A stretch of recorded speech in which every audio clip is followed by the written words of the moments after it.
Hello and welcome to Season 4, Episode 32 of Logicast, the AWS News podcast brought to you by Logicata.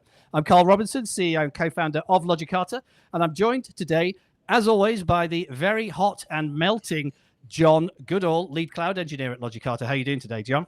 Well, I am entirely too hot.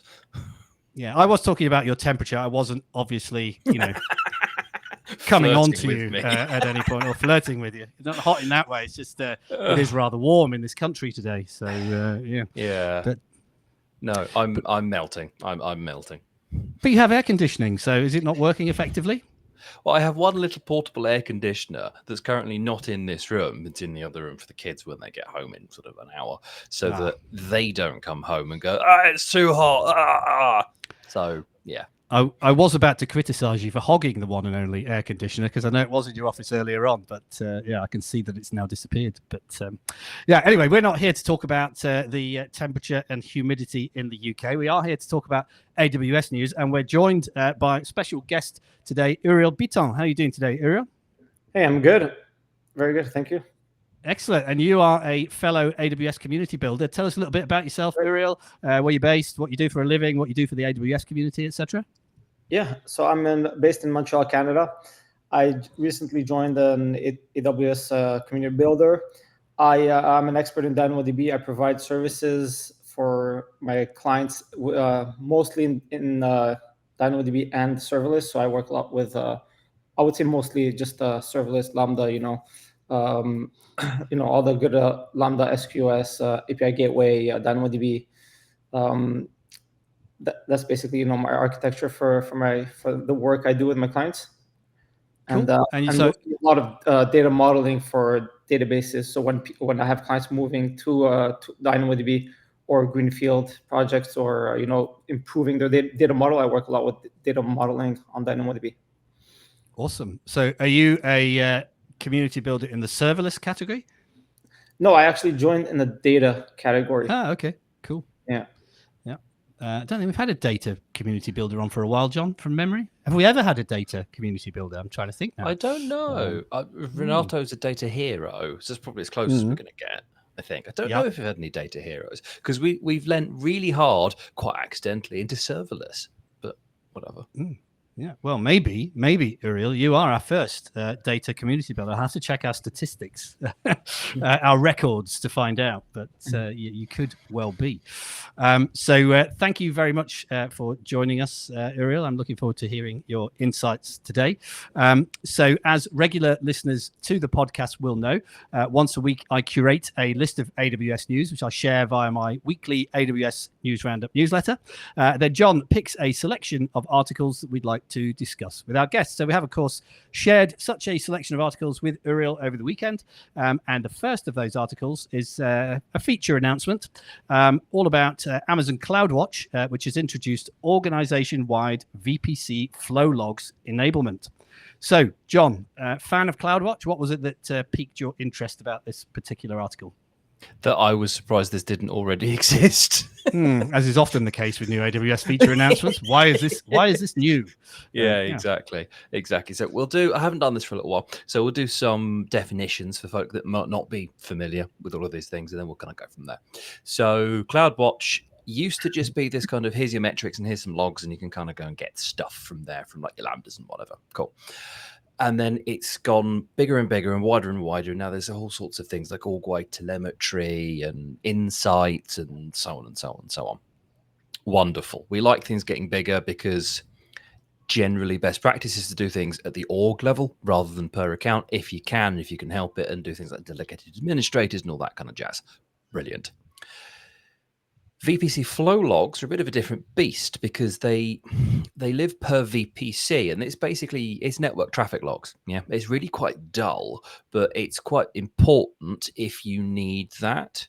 Now, lots of people don't, and particularly if you're in the serverless space, by and large, you probably don't have a VPC, so this doesn't really apply to you. Sorry, it just doesn't. But unless you have a specific need to be capturing all the network traffic backwards and forwards, I would argue that you probably don't need to spend the money to turn them on because they can get quite expensive quite quickly, in spite of the fact that it comes up on a well-architected review as you should have flow logs on your VPCs. Because, yeah, okay, it's best practice, but it's one of those best practices that seems designed to give AWS more of your money. Cool. And therefore can be traded off against the cost pillar. Yeah, exactly. But that was something you had to do per VPC, and if you had lots of orgs, lots of accounts, lots of regions that you're operating in, you had to kind of go and do it in all of them, and that was a pain in the bum.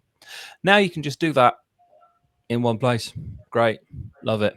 It does it through telemetry, so it's using this kind of org-wide feature, and it's available in most regions, not all of them, but most of them. I don't think it's in GovCloud yet, but I don't care about GovCloud because who doesn't? Because like who does? But it's interesting because I thought this was the sort of thing that should have been done ages and ages and ages ago, but it hasn't. Now you can do this at the org level, which is good. In the same way you can do things like CloudTrail at the org level, which is, it makes life a lot easier. Great. The annoying thing I have with this is this, and I understand why, but it backs into AWS Config to do this, and that gets expensive really quickly. Yeah. So you don't pay for this particular service, if that makes sense, because it's just you can do a new thing here. But you're going to pay for CloudWatch for your log storage. You're going to pay for flow logs for the flow logs to do them. You're going to pay for config to do the remediations and all the rest of it. So you're going to pay about 3 different times. And config is the one service that I've said this a few times now. Nobody asked for, but everybody has to pay for. And it's just that all over again. What are your thoughts on this, Uriel? What I think about the subject of cost, what I will say is that CloudWatch costs do, they add up very quickly, especially, when you're running a lot of infrastructure. And what I recommend to a lot of people is what I do personally is I run a script every month, a scheduled script that runs once a month that cleans up all of the logs that, stash up in my account. And that saves me a lot of money. And of course, you don't want to do that manually. You want to just put a script on it. So that's something I recommend doing to save costs. Yeah. So just getting rid of the logs over a certain age? Or? Exactly. Yeah. I mean, like less than more than a week or 2 weeks, something like that. Yeah, log retention's a funny one because, again, if you're going into CloudWatch logs, log groups, by default, they don't have a retention, so you have to go and set one. And that's because they don't, AWS don't know how long you need to hang on to stuff for, so they're just going to go, keep it forever as their default, which is kind of fair enough. I've done similar sorts of things. Yeah, I've done similar sorts of things before. Rather than going and cleaning up old log groups and what have you, though, and removing logs, what I've done is I've written things that go in, and if they don't have a retention set, we'll go and set a default retention of something like 30 days, which is another way of doing it, and is a little bit less sysadmin-ish, if that's a term. It's just kind of going in and making sure that things get set properly. But it's a good point. It is a good point. And, you're paying 6 ways to breakfast for this sort of thing. And again, on the subject of well-architected reviews, it's the sort of thing that will get picked up by various automated tools when looking at your AWS environment, whether log retention is set or not, because, it can... definitely run the bills up, both on the CloudWatch front and on the VPC flow logs front. So you do want to make sure if you are using these things that you are managing them effectively. Anything else on the subject of CloudWatch, guys? Just nice to say that it's still getting a bit of love because, it was one of those things that was a tier 2 or tier 3 service. Now it's becoming more and more central to the offering. So it's quite nice to see that it's getting investment still. Yeah, Even I think if it was always a bit kind of shoehorned in.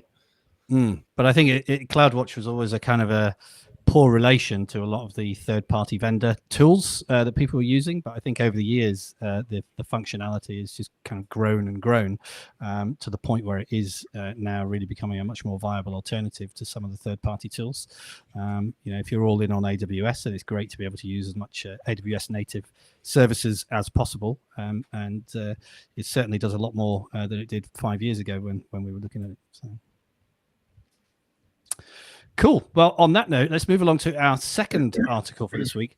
I forgot to mention, by the way, about my fiber. We did talk about it in the preamble, but anybody who listened to or watched last week's episode may have known that I had a lot of problems with my bandwidth. My bandwidth conspiracy theory that as soon as fiber was installed into the neighborhood, they throttled all the copper connections because it just seemed to get much worse in the last week of my use. But I got my fiber installed on Friday, and so far so good. It seems to be coming through loud and clear. Anyway. Let's take a look. Very good. So let's take a look at our second article for this week. And this is another feature announcement from AWS. This is all about Amazon SQS, which has increased the maximum message payload size to one. That's a mebibyte, I believe, in the correct terminology. MIB is a mebibyte from 256 kibibytes to a mebibyte, which is a 4 times increase in payload size. So, Uriel, I think you're a big fan of SQS. Are you excited about this announcement? John seems to be excited because he's done an Apple reaction, which generally is an indicator of his excitement levels. What are your excitement levels on this one, Uriel? I mean, yeah, it's a nice feature upgrade. I think it mostly alleviates your use of dumping the data to S3, because before what you'd have to do is, well, if you have a message that's larger than 256 kilobytes, you'd have to send it to S3 and then get it from S3 if it's larger than that. Whereas now you can go up to 1 megabyte without using S3, so that cuts out the middleman, and it can be quite useful in certain situations. Like I had a client where I was working for a I don't like to throw the word scalable, but they had a lot of users signed up. They had I had to build them a pipeline so that can, let's say, scale, for the few thousand users that were signing up. And I had to build an SQS, and there was AI in the pipeline. So I was calling an API, OpenAI API, and a lot of data was coming back, and I think it was a little more than 256, so I had to dump that into S3. So it does save a lot of, especially in days of AI, where you have a lot of data that might go over 256. I think it's a nice upgrade to go up to 1 megabyte. So that's pretty useful. John? So yeah, you are correct. It's kebibytes and mebibytes. But in old money, that's kilobytes and megabytes. What they did was they redefined what a kilobyte and a megabyte is to be more strict on the Latin. So yeah, I had to Google that one. So now a megabyte is 1,000 kilobytes, as opposed to the old binary expansion thing, which is now kebibytes and mebibytes. So the kebi is 1,024. Yes. Yeah. Yes, and a kilo is 1,000. Yes. So they've redefined it to be more strict on the Latin. That happened a few years ago. But yes, that still trips everybody up because you spent so long just saying killer and mega and all the rest of it. I still don't know what the other ones are above mebibytes, though. Is it gebibytes and pettybytes? Gibibytes and I don't know. Pibibytes? Zittybytes? Ew. Oh dear. But on message, so I like this a lot. This made a lot of noise in the serverless community for understandable reasons, because as Uriel says, this cuts out the middleman. This cuts out what AWS would call undifferentiated heavy lifting, because you used to have to use things like S3 and move payloads around, and you still have to do that in some places like step functions and what have you, because you can't move massive payloads through them either. But you now don't have to do that. I mean, you still do if you've got big payloads that you're moving around, and that's kind of understandable. But this 4x expansion in the amount of data you can move down SQS is great, because you don't actually pay for that data, right? SQS is aggressively priced. It's aggressively cheap. I think it's 20 cents for 1 million messages or something like that. And if you're not having to pay for, 1 million mebibytes, I'm not going to do the maths in my head, of data transit down your pipelines, that's brilliant. Because I now don't have to pay for S3 storage and scratch buckets and have to manage TTLs and lifecycle rules and all sorts that I don't have to think about now, because it's just, brilliant. Now I can move 500 meg down the system and it's not a problem, which is great, which is brilliant, because it's just less to manage. And the other thing that piqued my interest on this one, which again made a bit of noise in the serverless community, was SQS is the oldest service going in AWS. It predates AWS itself by 2 years, and it's still getting features, which is really cool, because it got the other one recently as well, which was another queue type, which I didn't see coming either, because you have normal FIFO and then there's best efforts FIFO, I think, something like that. So there's now a third type of queue, which is great, and you can move more data down the pipes, even better. Is it FIFO or FIFO? It reminds me of the giant FIFO problem. from our I smell an nationality. Englishman. I smell the Yes. blood of an Englishman. Yes. Oh, But yeah. mm. Are you in the Are you in the FIFO camp or the FIFO camp, Ariel? When you're talking about SQSQs. I learned that in university as FIFO. Yeah. So I say FIFO, but I guess. What did you say, John? FIFO. FIFO. Can't remember. Because Right, it's okay. first in. You Yeah. don't say it's first in, do you? Unless I mean, maybe in some accents you do, but I don't. Well, yeah, I mean, obviously, Uriel is from Montreal, where they speak French, so it definitely would be a fee rather than a fi. I guess. Yeah. Well, there we go. The different global pronunciations of FIFO and Cache. FIFO. It's caching. You heard it. You heard it here. I'd love to know how Ryan Kroonenberg says FIFO. I'm sure that's on a video. I'm sure you could go and look it up. Yeah, foo-foo or something like that. But anyway, that's something. And it is available in Sao Paulo. Yeah. Saint Paul, as it's called on the Restream speed test page, but jeez, obviously directly translated. Anyway, we do digress. Let's move on to our next article for this week, and this is an article from the AWS News blog, all about the OpenAI open weight models now becoming available on AWS. So this was quite a big announcement because obviously Bedrock makes LLMs, AI large language models, available effectively via an API to AWS customers. And lots of different model vendors are available. Meta, Anthropic, obviously AWS has a huge stake in AWS's own models, the Nova models, etc. But this was the first time that an OpenAI model had been put onto the AWS Bedrock marketplace. So, John, what are your thoughts about this? This is a bit of, I think they call it co-opetition, don't they? Something like that, yeah. Frenemies. I'm going to slightly parrot Corey Quinn here, and I do that once in a while, every third week. Love you, Corey. What this is showing is Amazon's relentless dedication to capitalism, I think. Because, as you say, they have big stakes in Anthropic. I don't know how much of Anthropic Amazon own at this point, but it's a lot. They have their own models, and then they have kind of the smaller players. And they're massive compared to lots of businesses, but in the AI space, Mistral is a smaller player, for instance. They're pretty big, but they're smaller. But the one that was obviously missing, the pachyderm in the corner, elephant in the room, for those that don't know what pachyderm is, was OpenAI. And why was that? Well, because Microsoft has a massive investment in them instead. So there was sort of this direct, obvious competition, and we're not going to support you, and kind of all the rest of it, right? And I don't understand the commercials behind this. I really don't, and I don't care to. It might have been something on the reins of we're not going to support a competitor. Reasonable. It might have been something to do with how OpenAI have their own kind of chat interfaces, and that could have been seen to be taken away from them.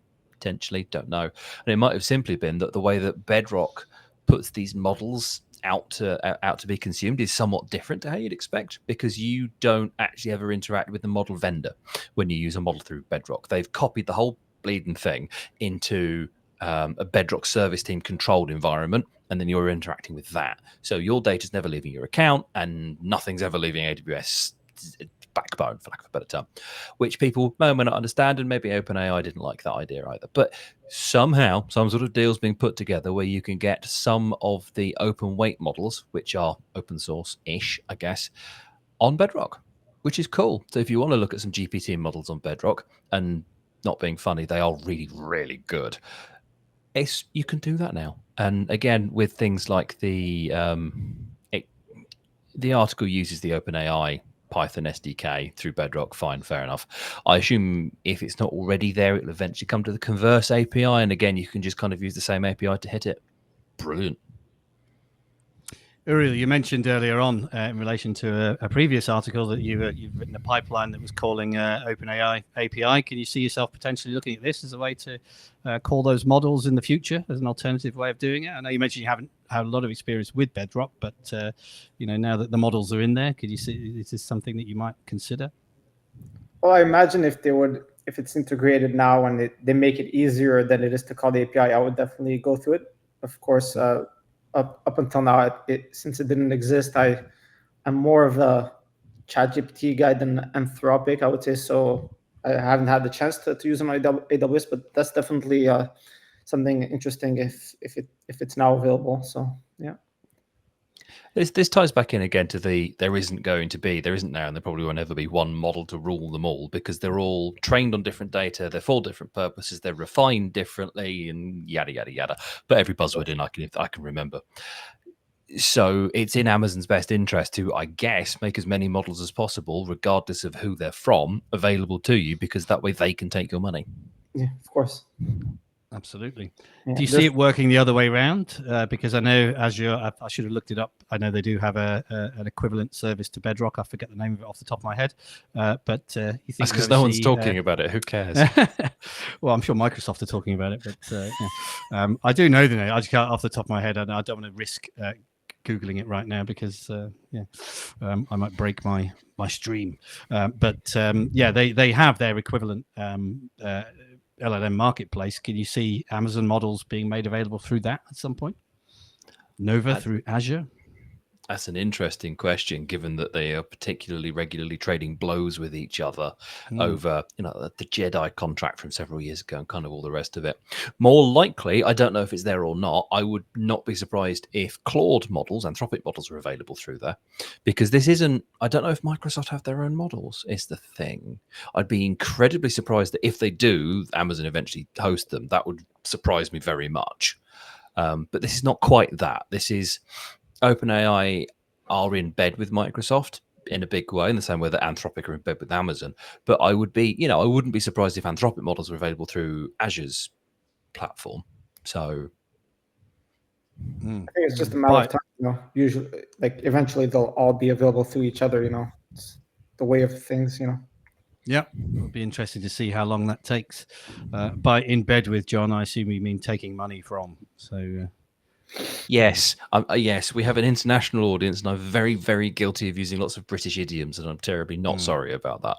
Well, I'm not going to pursue that line of conversation because it could go into some very dark tangents. So anyway, on that note, let's move along to our fourth article for this week. This is an article from the AWS Integration and Automation blog, all about how you can monitor AWS Backup Vault Lock compliance across your organization. So, John, I think we might need some of your famous definitions here about Vault Lock compliance before we talk about this one. Okie dokie. So AWS Backup is the service that you should be using to back your stuff up in AWS. Period. No notes. I will have no exceptions to this. That's what you should use. Oh, but AWS does it natively. Don't care. Use Backup, with the exception of Aurora databases, and don't at me. Right. Cool. Next thing. Backups live in vaults, as you sort of expect, right? It's kind of a bit old-worldy terminology, but they live in vaults. Cool. Vault Lock has two modes, compliance and governance. And I forget which way around they are, but what it does is it specifies minimum and maximum retentions for all your backups within the vault. So if your backup is set to expire within 30 days at 30 days, and your vault says it must at least be held for 60 days, it will fail and it will not allow you to back that up and put it into that vault, right? What that also means is once the backup is in the vault, you cannot remove it. Boff. It's a write once, read many worm model, which is the gold standard for things like ransomware protection, because one of the more common things, one of the more up and coming things, is to go and encrypt all your backups. So they lock you out of your main system, encrypt all your backups, and then you're stuffed. You can't do that if you've got a worm model, because you can never, ever, ever overwrite it. Boff. Solved. Moving on. Brilliant. However, that's only good if you are actually doing it, as opposed to just saying you're doing it. And that's what this is talking about, right? You do need to be able to monitor your compliance with your compliance. Bit of an Ouroboros there, but there we go. But you do need to make sure that if you've got Vault Lock enabled in various places, you are actually monitoring that you're doing it and that it's working properly, and so on and so on and so on. And that you're in, I forget which way around it is, governance or compliance, because I forget which way around those things live. But one of them enforces it and the other one doesn't enforce it, but kind of like soft enforces it effectively. So with the right permissions, you can go and turn them off, but it prevents things from automatically getting rid of them, that kind of thing. I forget which way around they are. This, however, is an awful lot of steps for that, considering that you can just use a compliance framework and report on that. This is an awful lot of steps for, I'd like a report, please. Okay. And this is a bizarre one because, yes, okay, this is a really good thing to do and it's a really interesting thing and you get a monitoring script and yada, yada, yada. It's all a bit sysadmin, though, considering that this is something that compliance frameworks do. And I know that because we use them. So does this do anything that compliance frameworks does not do? I don't know. That's the funny thing. I don't know. I mean, it gives you a nice CSV, but then the framework report gives you a nice CSV.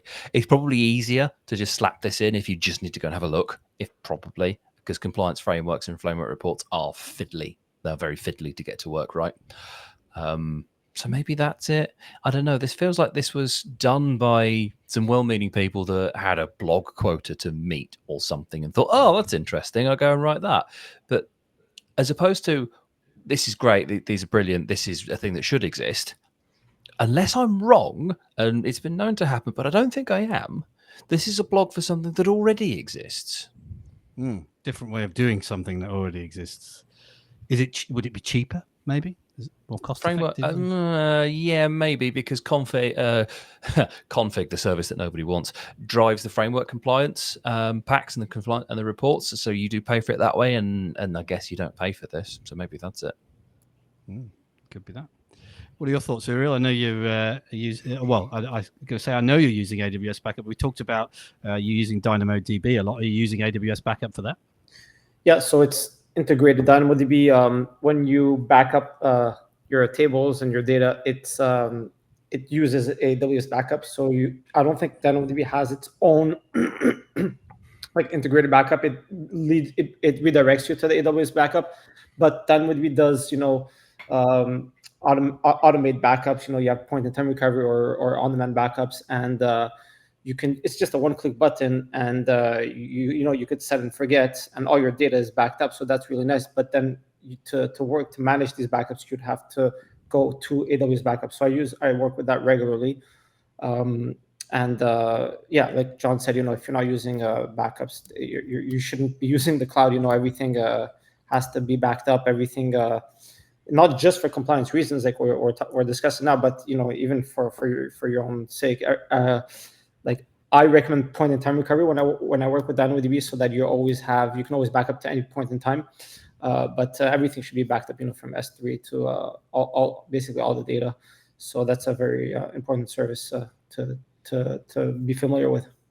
And what about the Vault Lock side of things? Do you have any experience on that front, making worm backups? I can't say I've worked with Backup Vault yet, but I will definitely go read in that article. Seemed very interesting. I'm gonna take a look at that. Cool. Okay. Yeah. Ransomware being the thing that it is, it's absolutely something that people should be using. The default Vault doesn't enable any of this, and what we do as part of our kind of landing zone deployments is we stick a lot of non-default vaults in place that have varying lengths of time on this, because it's appropriate, right? And you don't necessarily want your one vault where you put everything to have this really kind of narrow minimum maximum, or kind of a very low minimum and a very high maximum, and things kind of aging out randomly. What you ideally want is everything in that vault to be sitting there until the minimum time, but the maximum time is the same. Is kind of how we view it at any rate. So, I'm keeping this for a month. That should be a vault by itself, in my opinion. Default vault, non-default vault is almost a bit of a tongue twister, isn't it? Try saying that 10 times without your teeth falling out. With a mouthful of bread. I was impressed that you did manage to pronounce it correctly, so well done. Anyway, on that note, while John readjusts his teeth, we'll move on to the final article for this week. This is an article on IT Pro, and the title is Capacity Constraints Are Holding Back Big 3 Cloud Vendor Growth. So I alluded to this one on last week's episode. This is all off the back of the quarterly public cloud vendor results announcements, which came out a week or two ago. And growth, certainly for AWS, the growth percentage has slowed down, although, as we've often said, that the numbers are still enormous and they're still growing massively. AWS still far and away the market leader in the cloud infrastructure space. But they're not the only one to have claimed that data center capacity constraints have been holding back growth. I think both Microsoft and Google have claimed the same thing, which is interesting because we did on a previous episode talk about a number of data center contracts being cancelled, where they'd this was kind of being reported by more by the real estate industry, really, that the big three cloud vendors were going to build new facilities, and then they actually cancelled a number of those contracts. So this would almost seem to be at odds with that, to say that actually now it's data center capacity that's holding back the growth. So what are your thoughts on this, John? Yeah. Or is it data center capacity, or is it other capacity? I think it's a combination of things, right? It's never simple, and the clickbaity media absolutely love to make things black and white. Yeah. So yes, we did see some data center contracts get cancelled. Fine, that happens. We've also seen big announcements of investment in various other places that weren't previously getting it. So in truth, what I suspect has happened is it's a net up, as it were, but not necessarily kind of where we thought they were going to be. They're probably going to cheaper areas or places you can put nuclear reactors without people complaining, and that kind of thing is what I suspect is going on there. But the media loves to report these things in isolation. So, this one's been cancelled. Yeah, but there's 3 over there. So, it's a net plus. And I suspect that's what's going on. In terms of the capacity constraint, this is something that I personally, and it's a point of not shame, but I'm not proud of it. I love to rib Microsoft people about the fact that AWS never had capacity constraints, and Microsoft continually had them for several years. And now everybody has the same problem because of the explosion of AI workloads. Maybe it's space, maybe it's power, probably a bit of both. Because if you read the article, Microsoft has grown its cloud capacity by, they don't say space, they don't say compute units or kind of arbitrary metrics, they say 2 gigawatts or gigawatts. Again, this is a whole Doc Brown thing. So there's a huge amount of extra power being needed. And again, what the article says is a quote from Microsoft CEO, basically saying that the growth is being driven by traditional cloud migrations, scaling cloud native stuff, and AI. AI probably being the biggest of those, just in terms of power consumption. In the AWS section, there's a quote from Andy Jassy saying we have more demand than we have capacity right now, so we could be doing more revenue and helping customers more. But it's not specific around what capacity he's alluding to there. What are your thoughts on this, Ariel? Yeah, I think definitely AI is the biggest impactor for this. This whole the canceled the contracts and all that. I know that I wrote an article about a few months ago about AWS had this goal to make everything. I don't know the percentage. I forgot the exact percentage, but a big percentage of all their data centers fully green and So I'm kind of surprised by these contracts being canceled and all. I would imagine they're doing more and more growth and being more and more eco-friendly. But I definitely think AI is kind of polluting a lot of these goals, these ambitions of green data centers and all, because obviously AI is very far from green. And this was, I think, before. I think they kind of established this goal before the whole AI uprising, not before AI was created, but before everyone was starting to expand their AI data centers, like it was what's that game, the Conquering game, basically. Yeah, it's I think AI is impacting this a lot, so it might have offset their AWS's goal to turn their data centers green and all, but I'm pretty sure it has. There's no obvious, nothing pointing, no evidence pointing directly to that. But everyone knows AI is impacting this. So, yeah, for sure, yeah, absolutely. Yeah. I think there's a number of things that AWS have claimed that we've spoken about in previous episodes. That 100% renewable energy. I think they're already claiming that they use 100% renewable energy in all data centers, but if not, they had a target to achieve it by a certain point. There was the water thing that we spoke about as well, John. Returning more water into the ecosystem than they're consuming, etc. So, a lot of these goals were set before, as you rightly say, Uriel, the AI revolution took off, and now it's like we just need to build data centers as fast as we can and jam them full of GPUs, etc.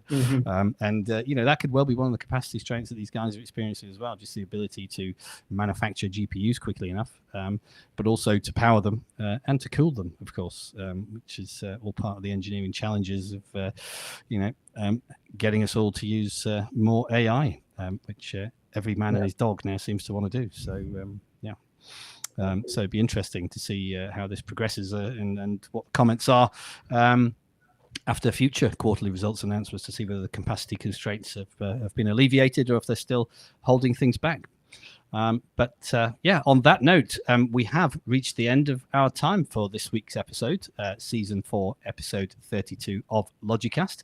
So thank you, John, for braving the heat with no air conditioning and sharing your insights with us as always. And thank you to Uriel Biton for joining us today and sharing your insights too. It's been great to meet you and great to hear your insights into the world of AWS. If you are still listening, thank you very much for making it all the way to the end. If you enjoyed it, please like us, give us a review, and tell your friends. We are available to download from wherever you download your podcasts. If you'd like to see my new fiber-powered 4K video stream, you can see all of my wrinkles and blemishes on the Logicata YouTube channel in glorious 4K video. So as I said, that is all we have time for season 4, episode 32 of Logicast. We'll be back again next week with another episode for you, or maybe not, because I think John's on holiday. I know it happens occasionally. Yeah. So when are we back? Next 2 weeks? Week after. 3 weeks? Yeah, 2 weeks. Yeah. 2 weeks. So we're having a break next week because John is away. So we'll be back in a couple of weeks with another episode of Logicast for you. Thank you very much for listening, and we'll see you again next time.